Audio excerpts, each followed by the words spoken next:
Good morning. Welcome to our webinar this morning on inclusive design. My name's Helen Groves and I'm an architect director at Atkins, where I lead the education team. We have two fantastic speakers today, Zana Putner from Novian Architects and Richard Mazouk from IBI Group. Zana is a senior architect who leads her practice's SEN sector work as well as her team's research group. She'll be talking about the importance of designing for stress reduction in SEN schools. Richard is a director at IBI Group and the founder of their in-house R&D group. He brings extensive experience of researching and developing tools and guidelines for SEN settings. Richard will be talking about the design research that helps optimize learning environments for young people with special learning disabilities. Just on a separate note, please do add your comments and questions in the Q&A panel for us to discuss after the presentations. So, without further ado, I'd like to hand over to Zana. Thank you very much, Helen. As Helen said, I'll be talking about SEN, stress reduction SEN schools by good design. Oh, slides are not clicking through. There we go. So according to national statistics, around 15.5% of all pupils in England have special educational needs, with most of these being education in mainstream school setting, with numbers increasing year on year. The most common type of SEN in schools is autism, followed by speech, language and communication needs, as well as SEMH, which is social, emotional and mental health. Whilst neurotypicals, that is people without special needs, recognise their emotions and can take steps to relieve them, this is slightly different for pupils with SEN. So everyone is different, so there isn't quite one size fits all. However, there are certain considerations for schools that allow to accommodate various needs. And this is particularly important as design can actually improve pupils' learning by up to 16%. Everyone perceives the world slightly differently, and such is the case with SEN. Even autistic people, as it is a spectrum, can be hypersensitive with increased emotions, or hypersensitive who are not displaying so much emotion. So reducing stress and anxiety is important to allow pupils to process information throughout the day, as stress can otherwise limit their cognitive capacity. When anxious or stressed, pupils with special needs may not be able to communicate their emotions as successfully and may struggle to process their surroundings and other information. Special needs also impacts on interaction with others, be it teachers or peers. What's more, pupils, if too stressed, can actually miss school, so suitable and calm environments are of utmost importance. Reducing stress in the environment helps pupils process the information, and a design can help play part in it. Each person has their own zone of comfort, so depending how close they feel other pupils and how comfortable it is. And this can also impact on receiving information and stimulation of senses throughout the day. So when thinking about the well-being, it's worth looking at it throughout the day and the factors that may increase or quite the opposite, decrease stress and anxiety. This presentation has been set up to give an overview of the day in the life of pupils, whilst also considering staff who also need their own reflective spaces at times. The whole school sensory environment is related to how well pupils can deal with stress, and therefore these are crucial for pupils as they develop through learning environments. The learning and sensory environment should be seen as one in SEN context, where enhanced experiences can help pupils adapt to life situations and reset emotions when required. When considering a whole day in the life of pupils and staff and activities along the way, the presentation will explore the design measures that are likely to reduce stress, maintain well-being, and in turn increase the learning performance. This is considered through linking emotions and stress throughout the day to specific spaces and activities undertaken at any given time. So start of the day can be quite stressful for pupils, especially SEN, early mornings, sitting in the traffic whilst traveling to the school. And for SEN, this is the stress is just amplified. So by the time pupils arrive at the school gate, they're likely to be very anxious from the traffic, from the traffic jams potentially, or something that happened in the car. So it helps to have a welcoming and non-institutional campus. Clearly defined public, semi-public and private zones assist with pupils feeling secure upon arrival. In fact, it's the sense of security that children have at home that is important to replicate in school environments. So when arriving at the school entrance, the pupils are likely to have queued at the car park, so it helps to have some landscape features in it.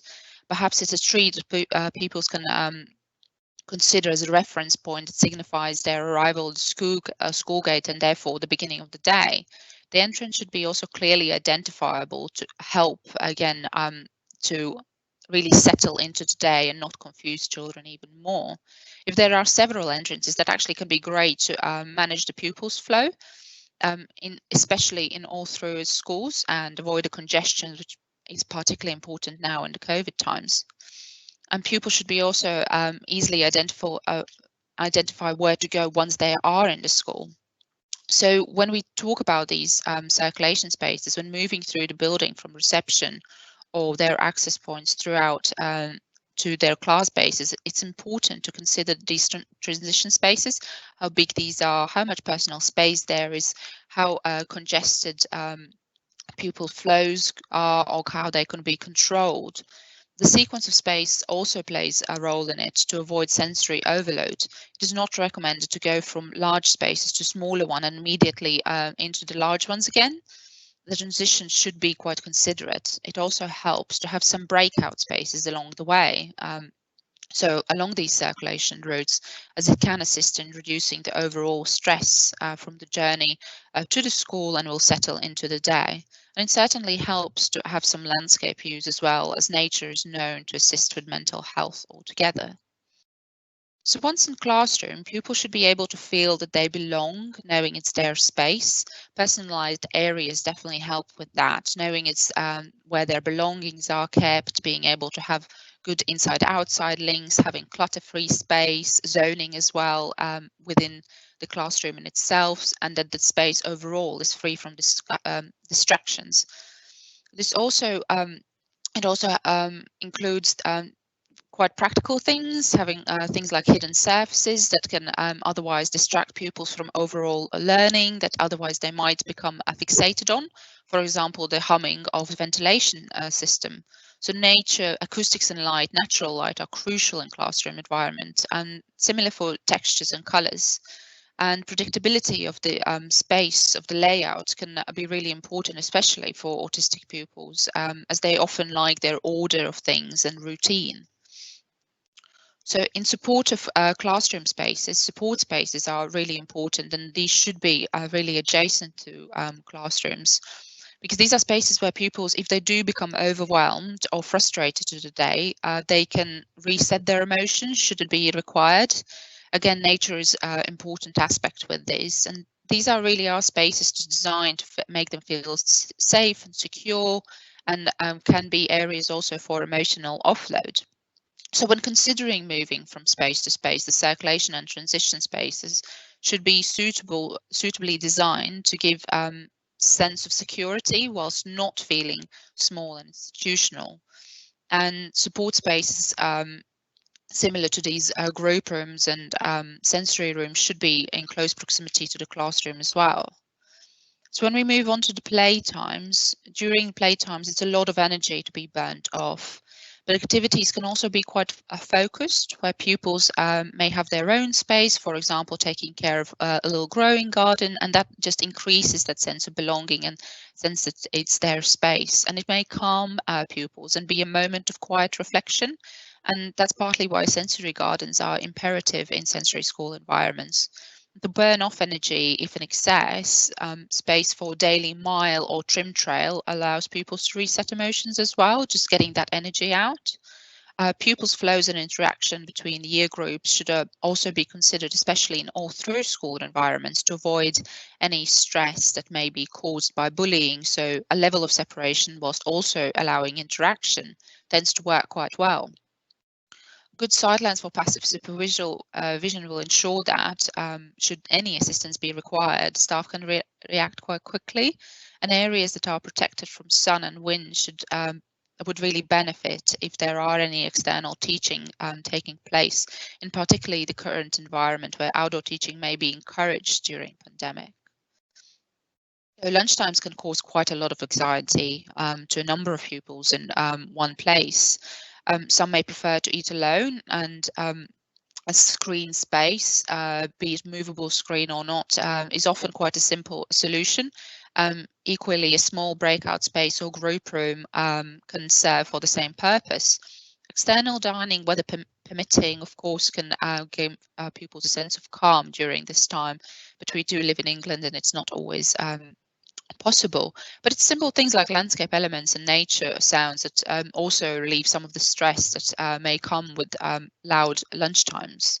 And for staff, it's beneficial to have their own dedicated chill out zone between teaching periods as well. And ideally, this should be away from pupils' areas. And it could be either a terrace on the upper floor or a screened area on the ground floor within the overall green open space. So what's eaten and exhausted their energy? Pupils may need some sensory stimulus. Again, everybody's different. So some may need it, some may not. But that does help to engage in afternoon activities. Sensory rooms such as light and dark rooms, as well as immersion rooms, can support teaching in afternoons alongside aforementioned calm and small group rooms, which would be just adjacent to the classroom. And throughout the day, bringing all the excitement and energy that's accumulated during lunch and play to manageable and calm, hopefully stress-free levels.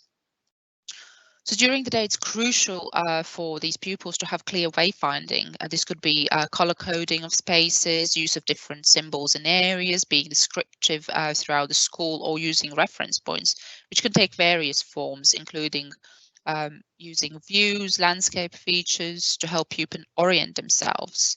And by the end of the day, when the pickup arrangement should be well organized to reduce stress, this could be having a holding space where pupils can wait whilst it's their time to leave, whilst the parents pick them up, and that kind of allows them to also almost reset. So this is the end of the day, and landscape really does play a vital role in people keeping pupils calm throughout the day.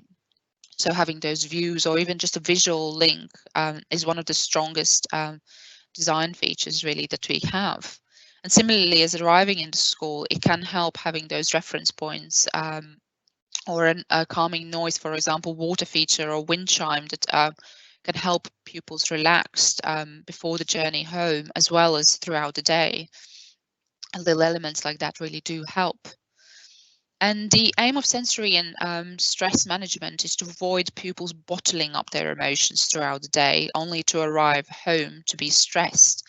It certainly assists with learning if they feel secure in the school and have their routine to be able to flourish academically as well as learning social and life skills.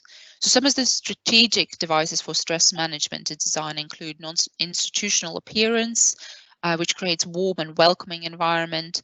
As often is the case, materials can impact on this as well. So going back to where we mentioned the texture, again, things like that can help, as well as landscape features and how these are integrated into the overall campus. Alongside this, spaces should feel safe and secure, protective, calming both internally and externally.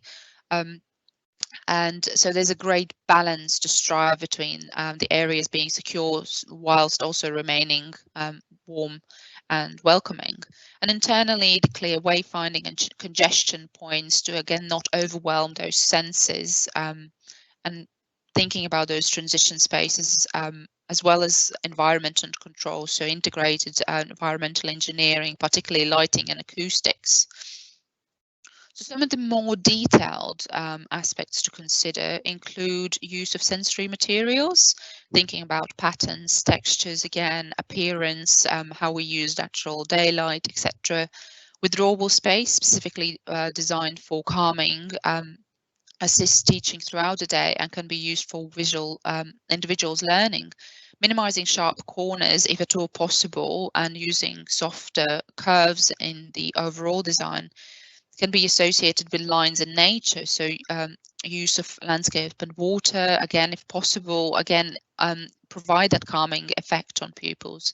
Harsh colours can evoke emotional response from some pupils with special needs. So use of calming colour schemes work really well, and we have definitely found this in other projects, which are typically quite earthy and pastel-y tones. So again, going back to use of colour, how we can actually help it zone certain areas. So these are just a couple of samples that we at Novian have found are working. We have a vast experience of designing SEN schools, and these are just some of the images. In one school particular, it was great to see an artificial tree within the school where pupils entered the building, and that was the space that was also linked to the woodland setting surrounding the school. So the tree served as a reflective and breakout space, and that was along the circulation route where they walked past throughout the day. And the school actually adapted it to be a wish tree where pupils can actually hang their wishes. So it was quite nice, again, getting that those emotions out if they felt overwhelmed.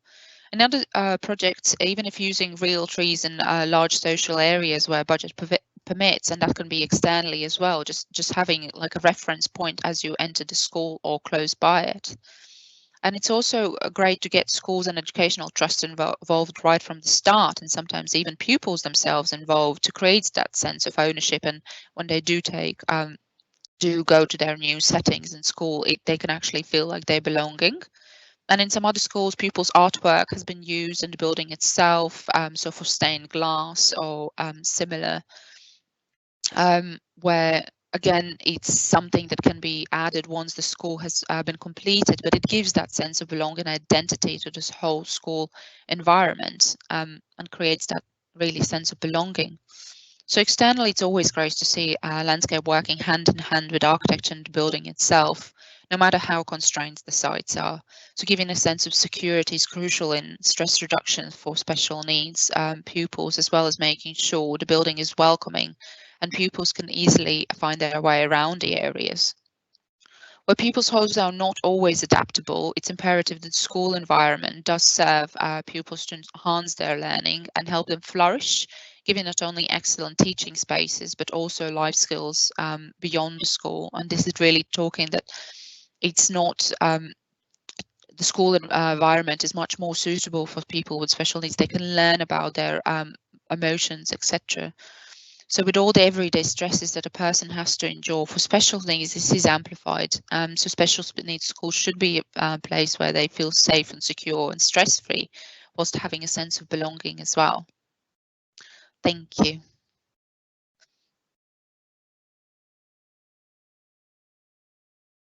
Fantastic. Thanks so much, Sana. That's wonderful.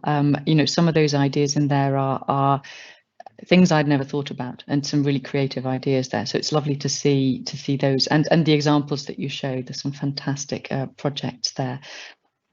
Let's hand over to Richard, and then we'll come back to do questions all together. Thank you, Richard.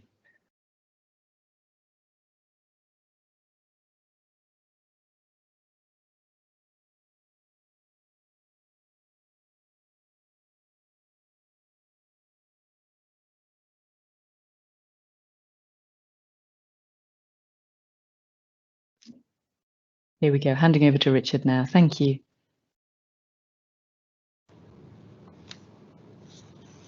Hello, everyone. Good morning. I'm here to talk to you about sense-sensitive design issues, insights, and design-inclusive solutions.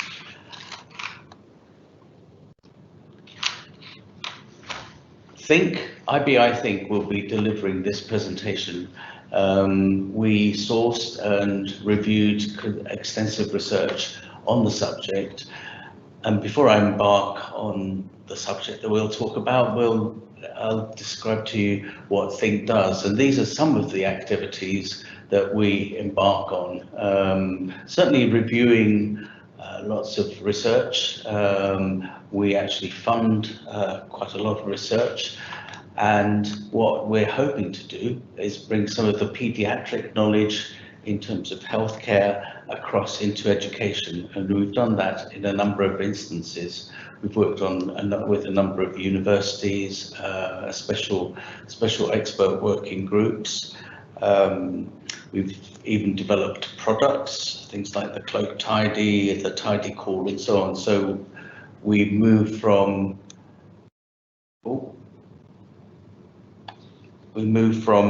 guideline documentation, working with the government, the Design Council, and manufacturers on colorways and so on to product design and onto design tools. Some of you might know sensitive design as one of our tools that we've used on various sectors, emotional mapping, sensory plans, design prescription, design heals. So it's these things that begin to inform some of our learning and teaching environments. Our bread and butter, there's me pulling my hair out. It's all about charrettes and working together, working between our offices. We're a large company, so we engage with our colleagues in Vancouver and Toronto and so forth. We are key, we move towards developing prototypes really quickly to find solutions, so we can actually build them full scale, or we can actually use 3D printing to do so, and we'll share some of these with you shortly. These are some of the documents, some of the guidelines that we've been involved in over the years, and these we worked with the Royal College of Art, the Hamlin Centre. We had a fairly exotic working group that worked on this, from John Seisel from the United States to Ad van der Heul, who's founder of Snoezelen Spaces in Holland. These are really useful guidelines. I recommend you download these, especially the one on the top right-hand side that talks about the 10 years of European design projects. I'm sure you'll find them invaluable. Our company have actually worked with a number of universities, and our most successful research papers have been, well, the HEAD project some time ago. We worked with Salford University, and we studied the correlation between sensory dialogue with pupils. I think over 20 schools were involved in this, and several thousand pupils. We looked at temperatures, daylight. There was clearly compelling evidence and research that informed already the way we should actually design some of our schools and environments, but we thought we'd test a little bit more incisively some of these issues. Anyway, this was a particularly successful piece of research, so much so that we won Research Paper of the Year award, which won us a bursary to develop and continue our research on clever classrooms to good effect. And again, I'd recommend you look at these. There's some really valuable insights into not only colour and light, but there were some spin-offs in terms of quality of air that we hadn't actually picked up until we investigated some of the classrooms, especially during the winter months, and the levels of carbon dioxide in those spaces. We'd like to, well, in terms of thought leadership, we'd like to disseminate our information. So we actually produce lots of articles, and we're involved in all sorts of TED Talks, working with companies like Ecofon, Egucini and so forth. And here are some of the international ones where we engage between the healthcare environment, looking at hospitals, in fact, even Great Ormond Street, looking at the essence of education within a hospital. People very often forget that hospitals like Great Ormond Street have got headmistresses and teachers, and the continuation of education is key within acute wards and medical surgical wards. And this is where we come to sensitive design, the design tool that's so important to us. And this is through these senses and more that we actually embark on learning and teaching, and looking at healthcare and child growth, one would actually define child growth clinically as the 7 ages of childhood, from infants all the way to primary school age and on to adolescence and transition into adulthood. And it's so vital to understand the maturation of these senses, and it's a real mind opener in terms of what an infant can hear and what a primary school child can hear and so forth. So these are really important receptors by which we measure our environment, and children do so. Obviously the listening, hearing and sight are the cardinal points in terms of senses, in terms of learning, but we mustn't lose sight of ones like touch, which is the haptic sense, which is the confirmatory sense. If I touch something, it confirms what I see and what I smell and what I hear.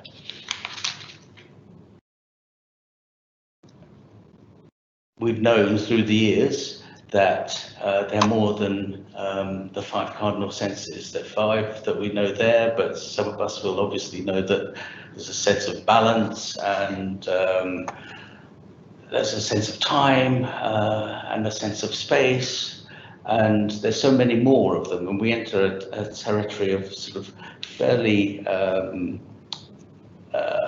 exotic senses like proprioception, vestibuloception, all of which are really important. Nociception, which is all about pain, and pain is such an important thing to understand in childhood, and in terms of growth spurts and other issues, children do suffer pain, and it's one should actually take a bit of a deep dive, and there's some lovely pieces of research that show you exactly what issues underlie different groups and can indeed have impact on learning. So this is just a fluoropetal diagram beginning to explain some of these exotic senses. Again, bringing in the medical, the clinical aspects of who we are. Not only do we have these sensory receptors that bring in this data and onto the hypothalamus and the pineal gland that then dictates how you might behave in any one space, but also we should actually look at the way clinicians diagnose us internally. We have 3 key body systems: the autonomic system, the motor system, the state system. The autonomic system is just measures, is self-explanatory. It relates to cardiovascular system, systolic, diastolic rate, blood pressure. So any design impact on a space, be it color or a sound or a smell, will impact all of those systems. If you move on to the state system, we have things like sleep.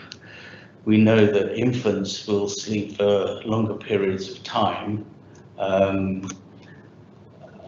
than most other students and pupils, certainly more than primary school children. But if one moves on to adolescence, we find that they have really unusual habits, and they will stay awake at night and sleep until midday very often. And Monk's Eton School in Tyneside actually picked up some of this with their headmaster there and a neuroscientist, and they recalibrated the whole of the timetable to kick off at 10:30 in the morning, mid-morning, and remarkably all of their exam results bettered by something like 18 to 20%.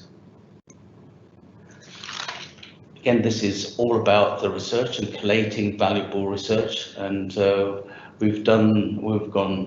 think we collect this almost daily. In fact, at the moment we're collating information on COVID, long COVID, child COVID. There are all sorts of amazing articles in the New Scientist and Scientific American right now talking about long COVID impacting on children, although they're a low percentile of the overall population, but they suffer from a higher percentage of long COVID within that small group, and it's interesting how that impacts on those senses of taste and smell, but also 8 studies clearly identify how it impacts on hearing as well. So a lot of what you've just heard is embedded in these spreadsheets, and these spreadsheets begin to inform the way we should actually begin to design some of our spaces, and we've used them for many years. So at the top there, you'll actually see identify the senses from sight onto touch and time and so on. They're subdivided into other subsections of natural light, artificial light, which are really useful, and then the design interventions that drop down from there. And to the left, you have the body systems. The body systems that we've just mentioned and what the design interventions might be. So each of those little crosses will identify a number of research papers that we can drill down into. This spreadsheet deals with the body, and this next one, which looks almost identical, refers to the mind. And we begin to look at some of the points that we've just mentioned with Zana, but we have things like eating disorders, self-harm, bulimia, anorexia. So there is quite a lot of research that can be brought across. We know that eating habits, colour can actually have impact on eating habits. So these are useful markers in setting the brief. From there, this was a lovely thing that we developed a few years ago, which was like, why couldn't we have some sensory plans, for instance? Why can't we develop something like a smell plan, an olfactory plan? There is research there that remarkably identifies smell as impairing learning. So if you were just to graphically highlight what smells inhabit what zones at different times of the day would be really useful. We've actually used this at a number of primary schools, and one certainly at Hackney near the Olympic Stadium, and I'll come to that shortly. We know about hyposensitivities and hypersensitivities, passive, active, and we drill down and we begin to load up some of how we can actually respond, and how these children can actually respond to their differing needs within an environment and what their anxieties are, but more importantly, how the environment can respond, how it can be agile and flexible to respond in terms of temperature, adjusting temperature, adjusting dimming light levels, changing the color of the light within the spaces. So there are a number of things that we can begin to do to correct some of those issues. I had to include other sensory philosophies, and we get involved in some of these and have done in the past, and we revisit many of them. Certainly the most popular one that we've used and used regularly are the Snoeslen multisensory environment, and what we've learned from the Netherlands, and Ad van der Heul, who is one of the expert working group panel on the autism piece of research. But even reading Reggio Emilia approach is a real eye-opening and quite refreshing. I mentioned Snoeslen, developed in the 70s. We have schools that have 4 Snoeslen rooms, multi-sensory spaces. They do amazing things, these spaces. They calm, they energize. Remarkably, they actually, in my mind, one of the most powerful things is they create neutral territory. Neutral territory, before you begin to engage in different levels of teaching, is creating neutral territory. It's not yours and it's not mine, and it feels like a space with respite in it. And these are some more of the benefits that this does. these spaces do. But the important thing is that they don't necessarily exist as rooms or hubs. That equipment can be dispersed within a home, in different areas of a home, and we've done that in certain hospitals and schools. I've included, for your information, some of the better known manufacturer of these products. Romper is one that we use very often with, and the Sensory company, and Spacecraft. Interestingly, right. I'm not sure what's happened there. Romper supply 158 countries, and they use Sheffield University in terms of developing their products. We've been involved in some of that development. We've had to include this, which is a sensory audit, which is a rain check on really. It was developed in the States in terms of the hospitality sector, and then used in 1 or 2 hospitals in Chicago. But basically, it's just reassessing: what do I smell, what do I hear, what hurts, what doesn't hurt, because very often, you know, without that rigor, you won't spot some of the issues. And we've actually used this toolkit and this audit toolkit on a number of primary schools in Oxfordshire to good effect, and we've learned some valuable insights as well. So these are some of the markers. Zana's mentioned proxemics, and I think it's a really valuable one. You're talking about defining space and the 7 ages of children. This is vital to understand how children inhabit those spaces and how we use furniture and fittings, fabrics and finishes to define those spaces in an agile sort of a way.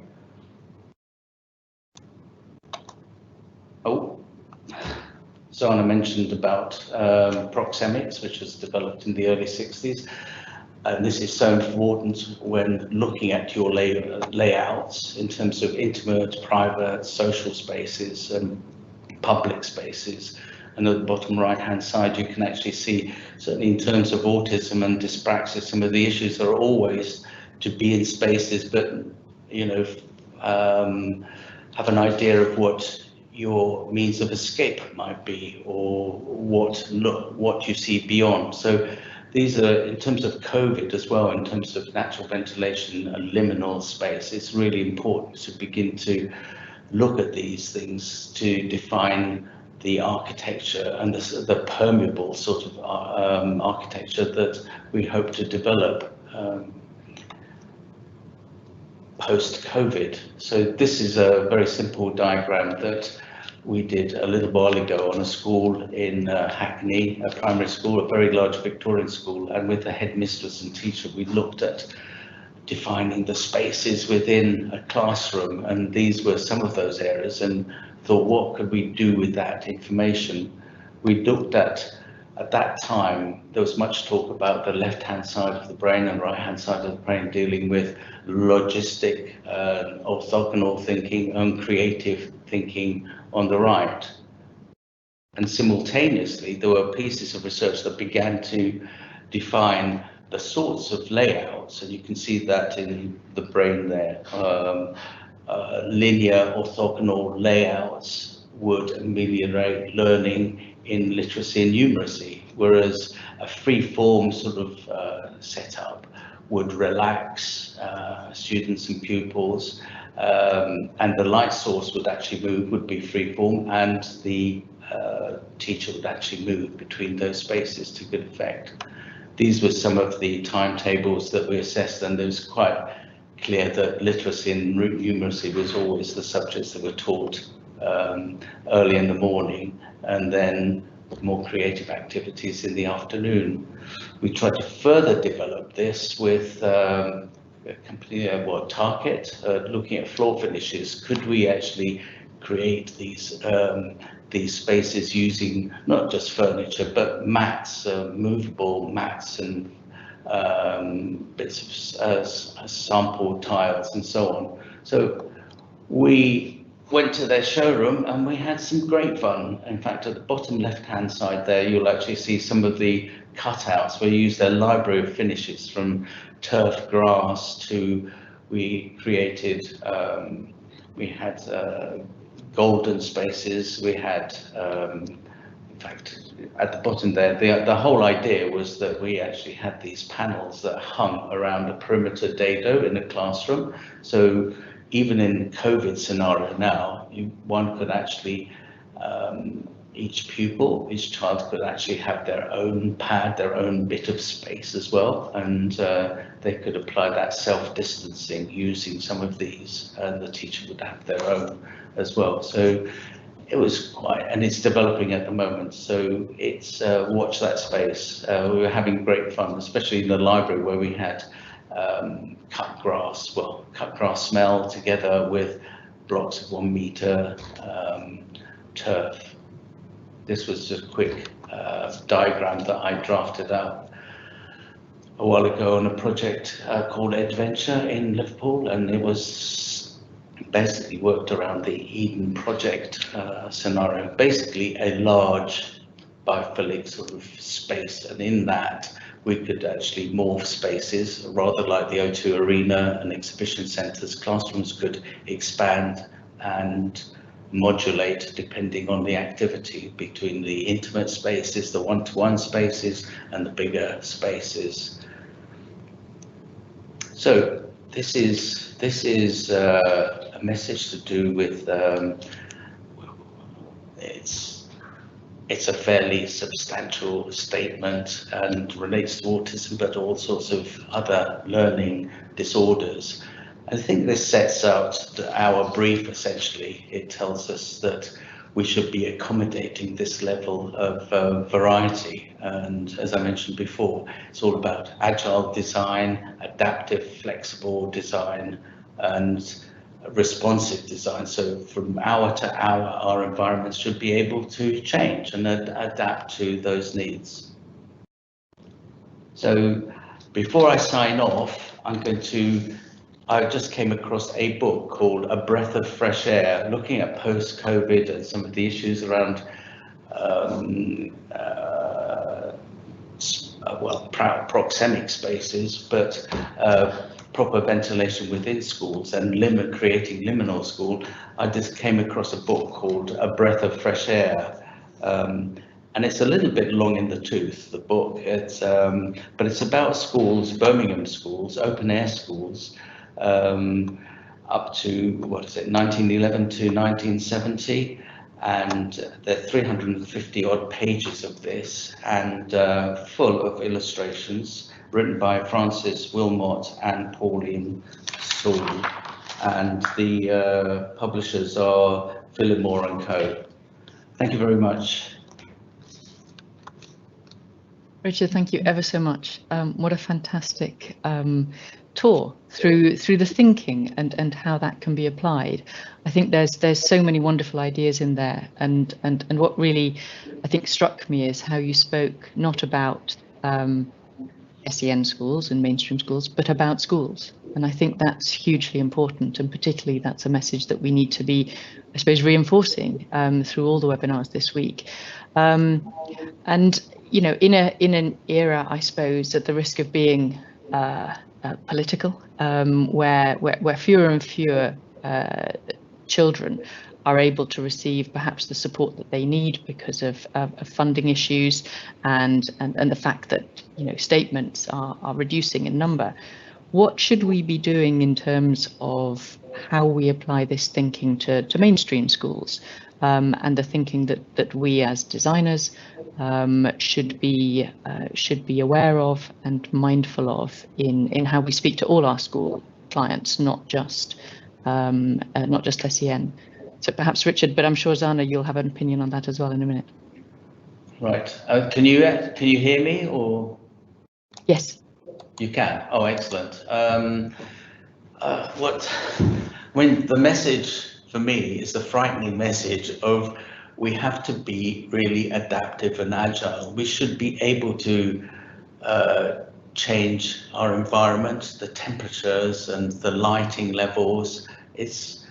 We should empower our teachers just to have the power to do all of these things and see what the impact has on individuals within that classroom.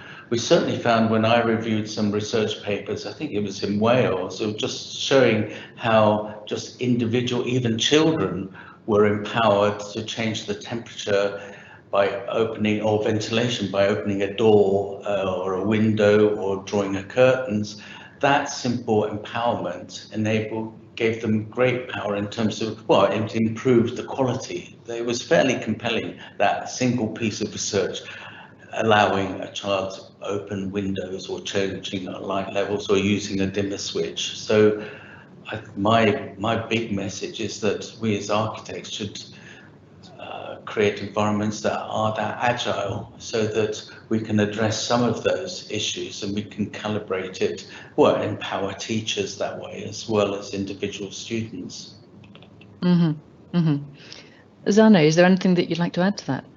I think I completely agree with Richard as well. It's the flexibility that comes through and through again through the pandemic that's highlighted that these spaces, even how Richard showed different zonings within the same space, it's also important, and giving the children their own space so they feel like it is theirs, that they can. It's such nice images to see how they perhaps could, as simple as floor tiles that they can move around. All of that again gives their own space, that sense of kind of belonging, and yeah, it's so important to give them that flexibility, really, as well as obviously the kind of not the static environments, but as Richard says, just amending really the ventilation, outlook, etc. Because every cohort will be different as well. Sorry, Richard, please carry on. No, I think one of those, I'm fascinated by invisible architecture and invisible interiors.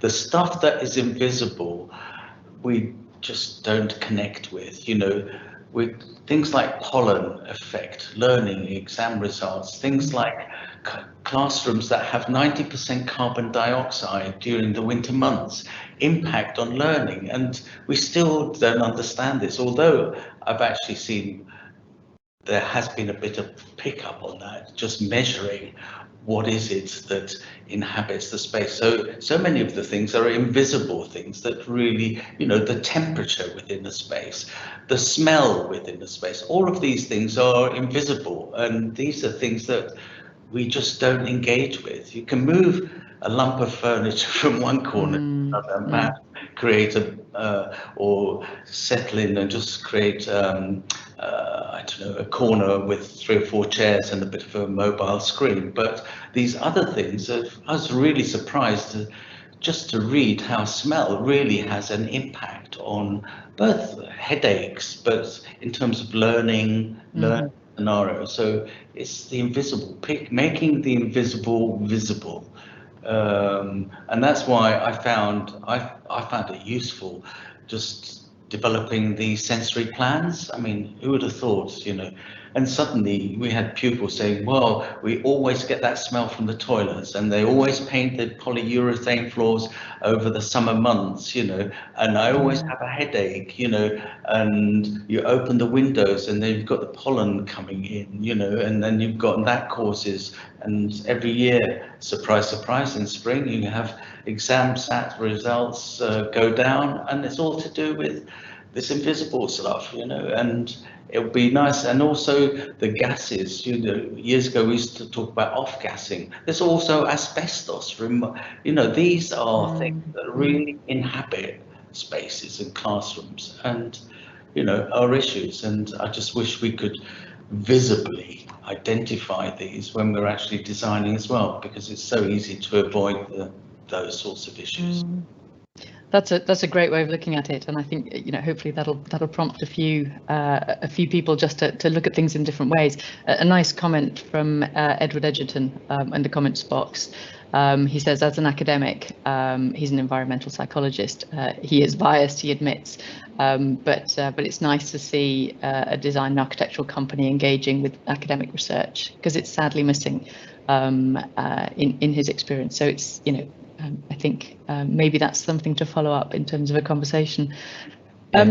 Richard, I was going to ask you in terms of obviously the international work that you do, what do you see in terms of, a correlation or otherwise between different countries, particularly UK against, other countries in terms of how our research is forming, how perhaps the guidelines, I'm thinking the building bulletins, etc., lead us in a particular direction, and is that in line with most international best practice, or do you think there are things that we could learn? I think there are little bits and little cameos that we can pick up, but I think we're mostly moving from the same hymn sheet. Obviously, we have some of the design for the Montessori schools and the other philosophies that are the Montefiore and the rest of it, though we mentioned that accelerate in some zones, but I think there are little cameo things that we can actually learn. There is no one way or a very different way in which other countries teach and educate. I don't have all of that knowledge. I must bow down, and Helen, and I don't.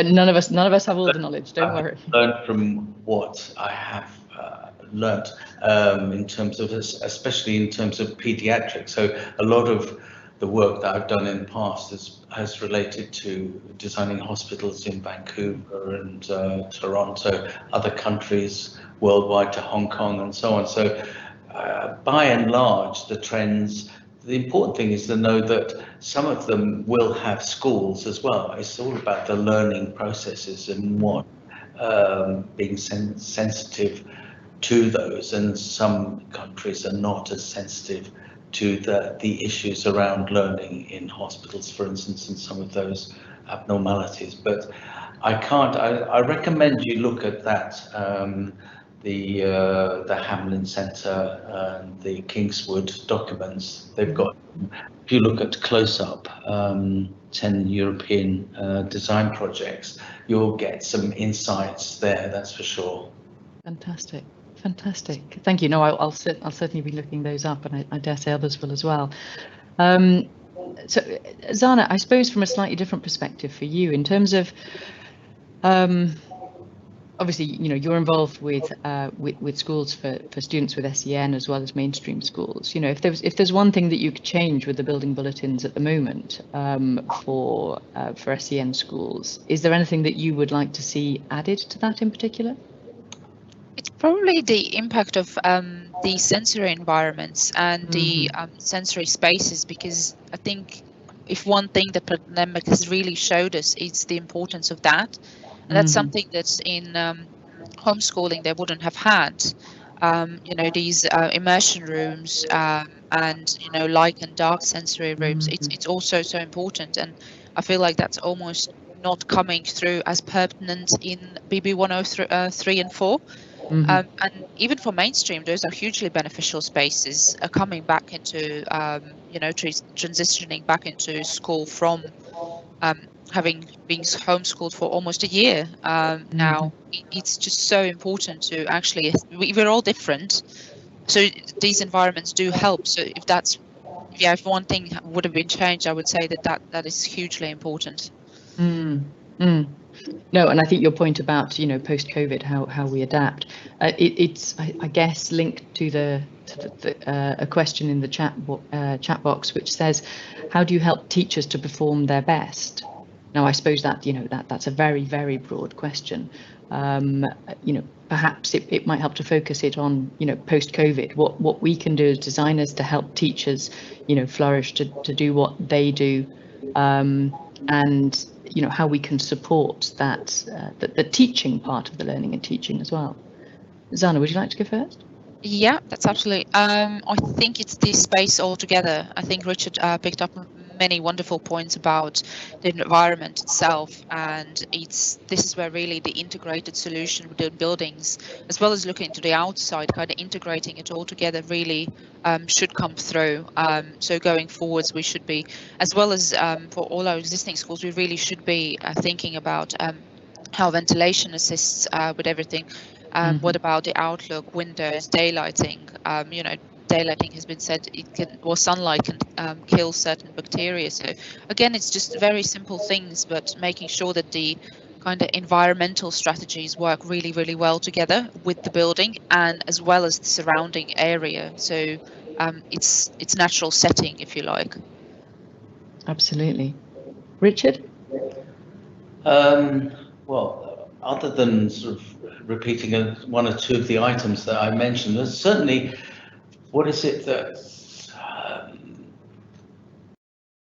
I honestly think teachers should actually have a manual. I think this question is for a manual, because I'm surprised at what I learn. I know, to be told that, if you're taught in a sunlit classroom, you will grow by a centimetre to 2 centimetres a year more than you would if your sister was taught in a darker classroom that had less.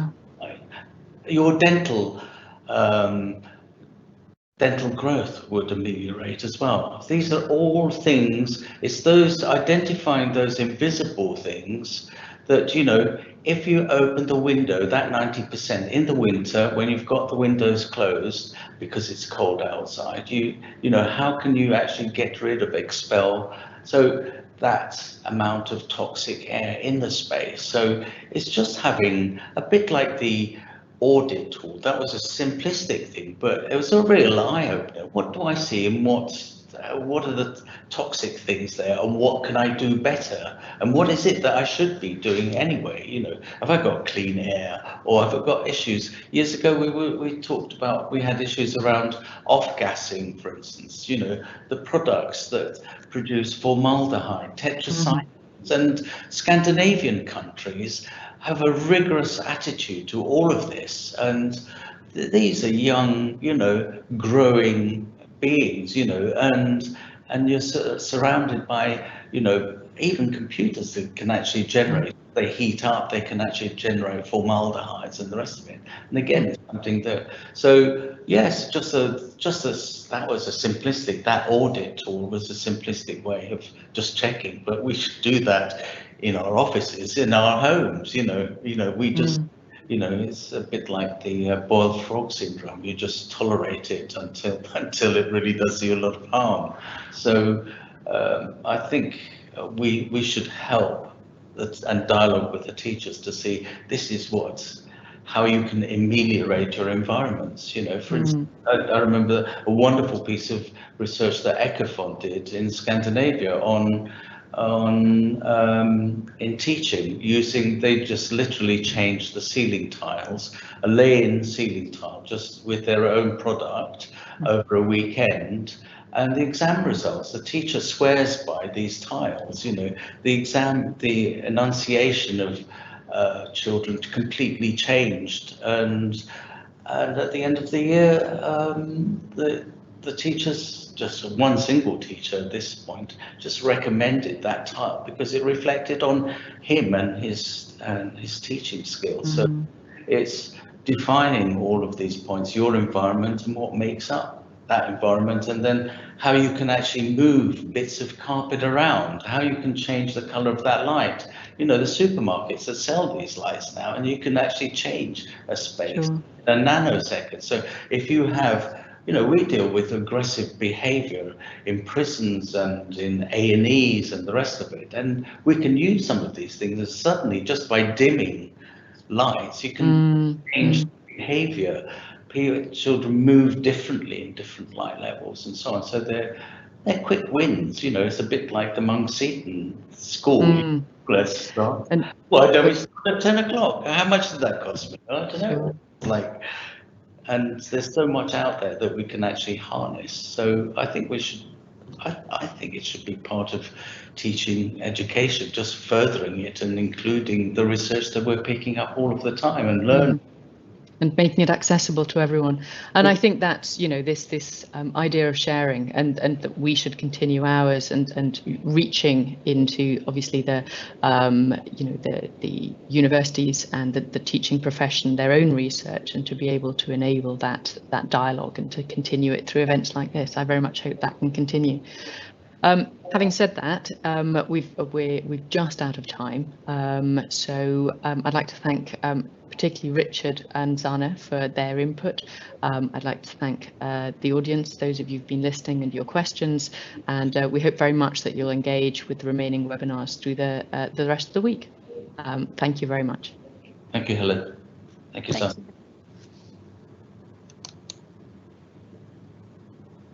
Thank you.